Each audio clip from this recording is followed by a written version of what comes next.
सनातन हिंदू धर्म सिर्फ एक धर्म नहीं है, ये एक जीवन शैली है जो जीवन जीने की ऐसी पद्धति बताता है जिससे हम एक खुशहाल और सेहतमंद जीवन व्यतीत कर सकें और इस शरीर रूपी इंस्ट्रूमेंट को अपने जीवन लक्ष्य और आध्यात्मिक उन्नति को बढ़ाने में लगा सकें। और ये इतना कमाल का धर्म है कि मुझ जैसे नास्तिक को, जिसने कभी भी मूर्ति पूजा का सपोर्ट नहीं किया और कभी भी मंदिर नहीं गया, उसको भी इक्वल एक्सेप्टेंस देता है, उसको भी उतनी ही सीख देता है, उतना ही उसको जीने का तरीका सिखाता है जितना ये किसी धार्मिक मूर्ति पूजा में भरोसा रखने वाले लोगों को सिखाए। और इससे सभी धर्म के अनुयायियों को इससे सीख लेनी चाहिए, इसकी टीचिंग्स का यूज़ करना चाहिए और एक डिजीज़ फ्री सेहतमंद लाइफ जीनी चाहिए। सनातन धर्म में भिन्न बहुत से नामों के द्वारा, जैसे कि रामनवमी, कृष्ण जन्माष्टमी, एकादशी या नवरात्रों के बहाने से व्रत रखने की, उपवास रखने की या फास्टिंग की प्रक्रिया को बहुत प्रमोट किया गया, सपोर्ट किया गया। बट आजकल के इस कमर्शलाइज दुनिया में, जहाँ पे स्पेशल नवरात्रे थालीज डिज़ाइन की जाती हैं, जहाँ हमने मार्केट को भर दिया है स्पेशल सेंधा नमक से बने चिप्स और वेरियस अदर फूड आइटम से, जिसकी वजह से हम उपवास की प्रक्रिया को सही तरीके से फॉलो नहीं कर पा रहे और उसी लिए हम अपने धर्म और स्वास्थ्य दोनों को हानि पहुंचा रहे हैं। आज के वीडियो का मोटिव है आप लोगों को उपवास की प्रक्रिया के पीछे की साइंस को समझाना और उपवास करने के यानी फास्टिंग करने के सही तरीके को समझा पाना, ताकि फ्यूचर में जब भी आप उपवास करें तो धर्म के साथ साथ स्वास्थ्य भी कमाएं और अपने इस शरीर रूपी इंस्ट्रूमेंट को अपने जीवन लक्ष्य में और आध्यात्मिक उन्नति में यूज़ कर पाए। महर्षि वाघभट्ट ने आज से 1500 साल पहले फास्टिंग के अनगिनत बेनिफिट्स को बताते हुए अष्टांग हृदयम संहिता में अपने कई सूत्रों में इसके बारे में इंट्रोडक्शन दिया। महर्षि वाघभट्ट आयुर्वेद के, मॉडर्न आयुर्वेद के फादर भी कहे जाते हैं और उन्हीं की बात को आज हम साइंटिफिकली प्रूव करके वेरियस रिसर्च पेपर या कोऑर्डिनेट करके आपको दिखा रहे हैं और साइंस इसको प्रूव भी, इसके फायदे भी जान पा रहा है कि बहुत सी बीमारियों में फास्टिंग किस तरह से हमारी हेल्प करती है और उससे रिवर्स करने में भी हेल्प करती है, including cancers and auto immune diseases, heart diseases, diabetes etcetera. Human body इस तरह से डिज़ाइन की गई है कि जितना भी हमारी दिनचर्या से के अनुसार जितना खाना भोजन हमें चाहिए, उससे ज़्यादा जब भी हम खाते हैं तो उसको बॉडी लिवर में जमा कर लेती है। इसीलिए आज के समाज में फैटी लिवर बढ़ता जा रहा है। जैसे मानो आपको एक 1800 से 2000 कैलोरीज की ज़रूरत है दिन में खाने में, बट हम लोग 3000 4000 कैलोरीज तो आमतौर पे इंडियंस आज की डाइट में खा ही रहे हैं। तो होता क्या है, हमारे पैंक्रियास 2 तरह के हार्मोन्स सेक्रेट करता है। इसके अलावा बहुत से और भी काम उसके हैं, लेकिन मैं इस वक्त फास्टिंग के रिगार्डिंग बात कर रहा हूँ। तो पैंक्रियास इंसुलिन सेक्रेट करता है जिसका काम है फैट को स्टोर करना, यानी insulin is a fat storing hormone, ये बात याद रखिएगा। और दूसरा हार्मोन है ग्लूकागन, जो एक फैट बर्निंग हार्मोन है। तो जितना भी ग्लूकोज हम एक्स्ट्रा खा रहे हैं, जितनी भी कैलोरीज हम एक्स्ट्रा खा रहे हैं, तो जैसे ही हम कुछ खाते हैं हमारा इंसुलिन निकलता है, उस एक्स्ट्रा कैलोरीज को ग्लाइकोजेनेसिस ये प्रक्रिया शुरू करके उस ग्लूकोज को ग्लाइकोजन में यानी ट्राइग्लिसराइड के रूप में बदल के लिवर में स्टोर कर लेता है। जब लिवर का घड़ा भर जाता है तो फिर यही ट्राइग्लिसराइड हमारे ब्लड में आ जाते हैं और उसमें कोलेस्ट्रॉल की मात्रा बढ़ा देते हैं। उसके बाद यही हमारी आर्टरीज की एंडोथीलियम यानी आर्टरीज के अंदर की लाइनिंग में जो है इन्फ्लामेशन पैदा करते हैं। इन्फ्लामेशन पैदा होती है तो वहाँ फिर ब्लॉकेज होती है, फिर हमें कार्डियोलॉजिस्ट के पास जाना पड़ता है जिससे हार्ट अटैक का खतरा है और फिर स्ट्रोक जैसे बीमारियाँ मिलती हैं। इसके अलावा हम ओबीस होते हैं, हमारा वजन बढ़ जाता है। तो आप समझ सकते हैं कि सारी प्रक्रिया एक मेटाबॉलिक सिंड्रोम का नाम दिया गया। ये सारी प्रक्रिया एक ही है, बट हम इस अलग अलग बीमारियों का नाम देके अलग अलग डॉक्टरों को पास जाके हम दवाइयों के गुलाम होते जा रहे हैं और बीमारियों के गुलाम होते जा रहे हैं। लिवर के लिए हेपेटोलॉजिस्ट, पेट के लिए गैस्ट्रोएंट्रोलॉजिस्ट, हार्ट के लिए कार्डियोलॉजिस्ट, ब्रेन के लिए न्यूरोलॉजिस्ट, देन मेटाबॉलिक सिंड्रोम के लिए जनरल फिजिशियन। इन सब की चीज को हम फास्टिंग सिर्फ यूज कर लें तो हमें इन सब डॉक्टरों की कोई जरूरत नहीं पड़ेगी।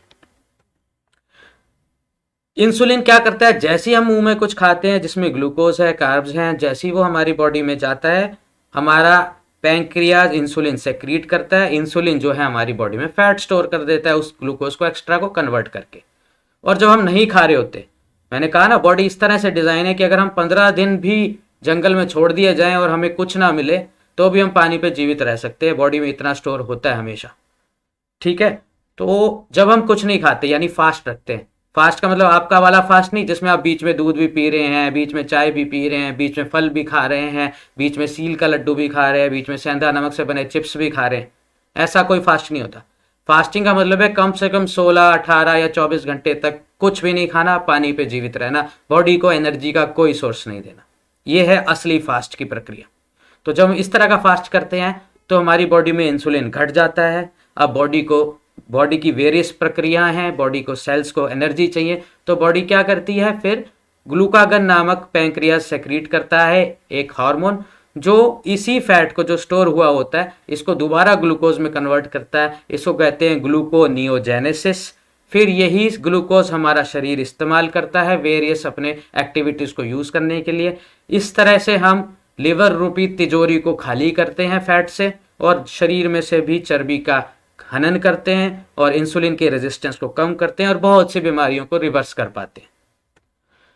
ये ग्राफ बिल्कुल अच्छे तरीके से दिखा रहा है कि आज कल हम किस तरह से खाना खा रहे हैं और हमें किस तरह से फास्ट का फायदा उठाना चाहिए।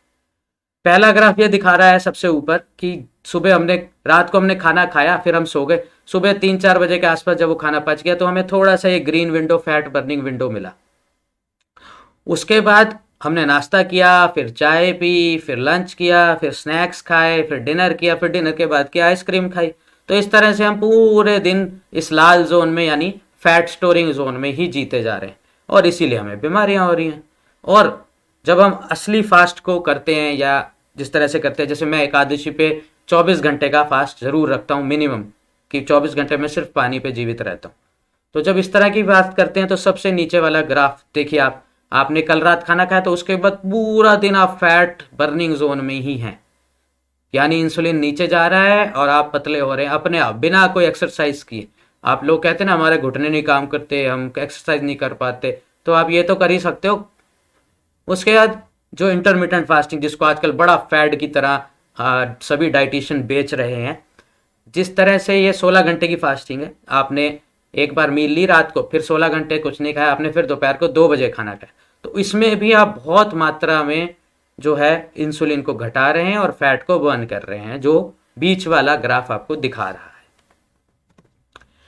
ह्यूमन हिस्ट्री में we are never been a frequent eaters, मतलब अगर आप ह्यूमन एवोल्यूशन देखते हैं, जब हमें किसानी नहीं आती थी, शिकार करके भी खाते थे, उसके बाद किसानी सीख भी ली तो हमें स्टोरेज की कमी थी, हम स्टोर नहीं कर पाते थे, इतना ज़्यादा मात्रा में हम अन्न भी प्रोड्यूस नहीं कर रहे थे जितना आज हम केमिकल्स, पेस्टिसाइड, फर्टिलाइज यूज़ करके कर रहे हैं।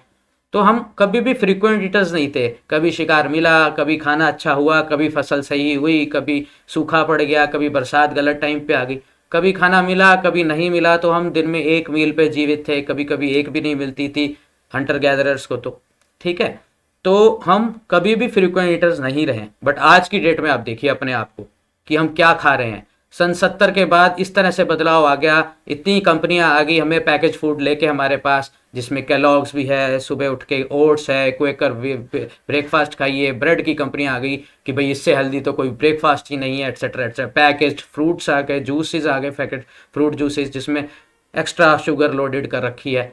तो आजकल आप क्या खा रहे हो, सुबह उठते ही तो चाय चाहिए, फिर चाहिए नाश्ता, नाश्ते के साथ भी चाय चाहिए, फिर दोपहर का खाना, खाने के बाद यार शाम हो गई, कुछ चाय हो जाए, मीठा हो जाए, मट्ठी हो जाए, बस फिर वो हो गई। उसके बाद शाम को फिर डिनर के बाद भी कुछ मीठा हो जाए, आजकल गर्मी है तो आइसक्रीम हो जाए बहुत, या मैंगो शेक पी लेते हैं।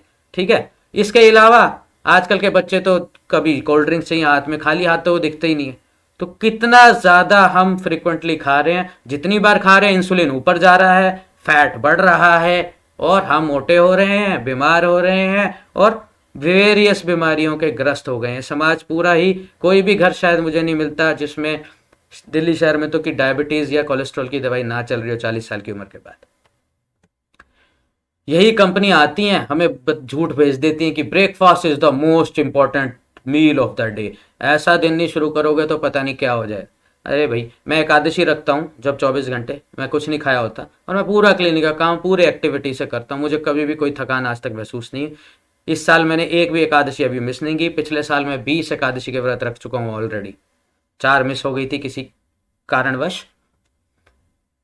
2016 का जो नोबेल प्राइज मिला था डॉक्टर योशिनोरी ओसुमी को, जापानीज डॉक्टर है, इनको मिला था। इन्होंने दिखाया था एक प्रक्रिया ऑटोफेगी। ऑटोफेगी का मतलब है सेल्फ ईटिंग। तो इन्होंने बताया था कि अगर हम फास्ट ढंग से कर लें, सही तरीके से कर ले, तो हम अपनी बॉडी के disease cell, cancer cell, tumour cells, auto immune के जो गलत सेल्स हैं, उन सबको हम खुद ही खा जाएंगे और बीमारियों से बच जाएंगे। कैसे? जब हम 16 घंटे तक भूखे रहते हैं तो हमारी बॉडी में से जो रिजर्व ग्लूकोज होता है वो यूज़ हो चुका होता है, उसके बाद बॉडी फैट को यूज़ करने लगती है।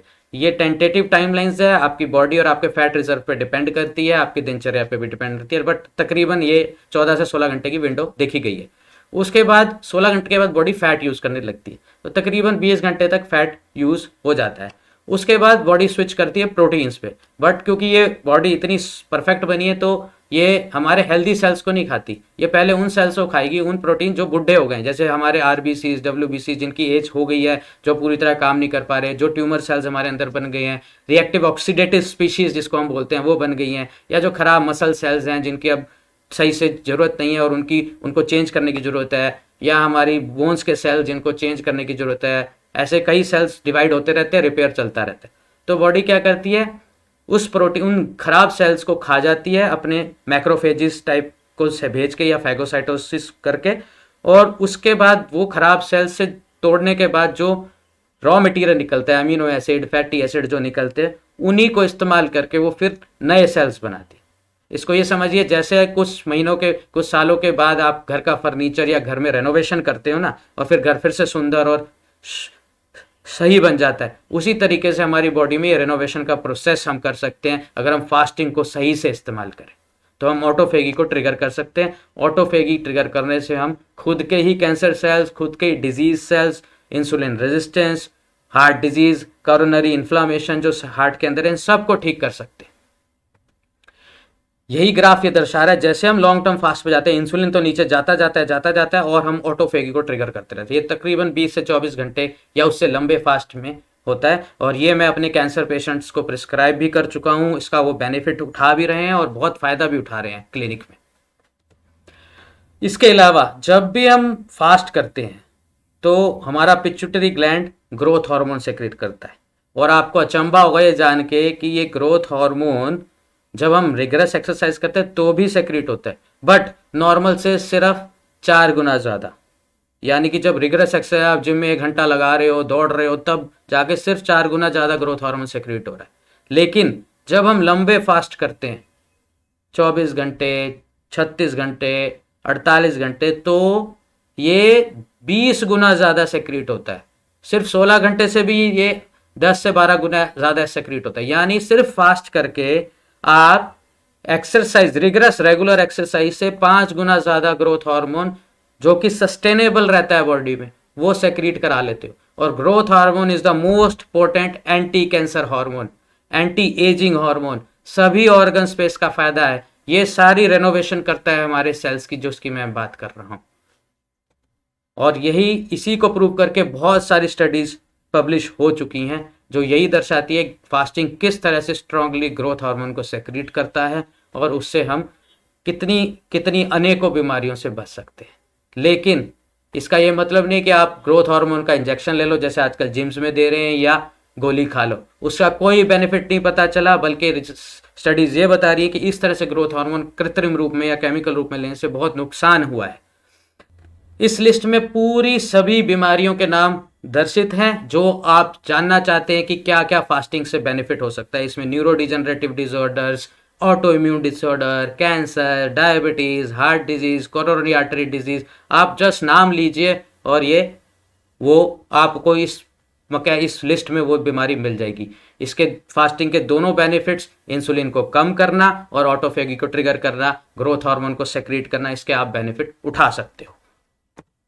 मुझे उम्मीद है हमारे प्रोत्साहन प्रोग्राम के द्वारा आपको यूज़फुल वीडियोस मिल रहे हैं, आपकी नॉलेज में इजाफा हो रहा है, और फास्टिंग के ये सब मिथ्स के बारे में जान के अब मुझे उम्मीद है कि फ्यूचर के उपवास आप सही तरीके से करेंगे और सनातन धर्म की नॉलेज को अच्छे से यूज़ करते हुए अपने धर्म और स्वास्थ्य में फास्टिंग को यूज़ करके इजाफा करेंगे और इस शरीर रूपी इंस्ट्रूमेंट को अपनी आध्यात्मिक उन्नति और जीवन लक्ष्य को पूरा करने में भरपूर रूप से इस्तेमाल करेंगे। नमस्कार, हैव ए गुड डे।